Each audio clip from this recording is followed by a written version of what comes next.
Hi all, welcome to my channel. இன்றைக்கு Thirupagam recipe பண்ணலாம். கடலை மாவு 1 கப், 20 முந்திரி பருப்பு, நெய், பால், சர்க்கரை. கடாயில் கடலை மாவு ஒரு 4 நிமிஷம் நல்லா வறுத்துக்கலாம். கடலை மாவு வாசம் நல்லா வரும், அந்த அளவுக்கு வறுத்துக்கணும். வறுத்ததுக்கப்புறம் ஸ்டவ் ஆஃப் பண்ணிவிட்டு 10 நிமிஷம் நல்லா ஆற விட்டுக்கோங்க. முந்திரி பருப்பை மிக்ஸி ஜாரில் சேர்த்துட்டு நல்லா கொரப்பாக அரைச்சி எடுத்துக்கோங்க. இந்த மாதிரி குங்குமப்பூவில் கொஞ்சமாக பால் சேர்த்து ஊற வச்சுக்கலாம். கடலை மாவு ஆறினதுக்கப்புறம் பால் எடுத்து வச்சுருந்தோம் இல்லையா, அது கொஞ்சம் கொஞ்சமாக சேர்த்து நல்லா மிக்ஸ் பண்ணி விட்டுக்கோங்க. கட்டியெல்லாம் இல்லாமல் இந்த மாதிரி நல்லா கலந்ததுக்கப்புறம் ஸ்டவ்வில் வச்சுக்கலாம். நம்ம குங்குமப்பூவும் பாலும் சேர்த்து வச்சுருந்தோம் இல்லையா, அதையும் ஆட் பண்ணிக்கலாம். சேர்த்த பிறகு நல்லா கைவிடாமல் கிண்டிகிட்டே இருக்கணும். எல்லா ஓரங்களையும் சேர்த்து கிண்டிகிட்டே இருக்கணும்.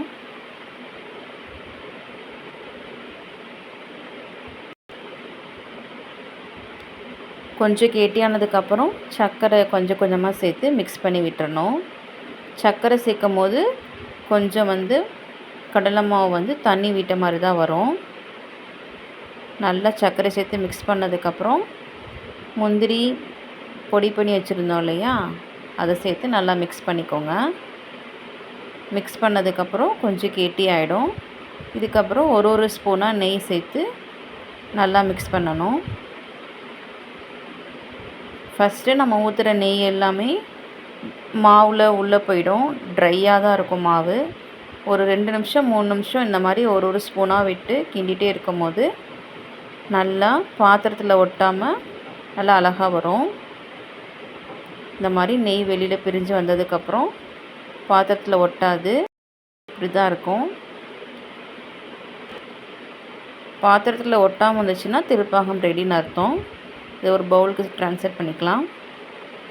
இன்றைக்கு முருகனுக்கு பிரசாதம் திருப்பாகம் ரெடி. யாரெல்லாம் சஷ்டிக்கு திருப்பாகம் பண்ணிங்கன்னு சொல்லுங்கள். நமக்கு வேணும்னா மேலே கொஞ்சம் முந்திரி பருப்பை இந்த மாதிரி தூவி விட்டுக்கலாம்.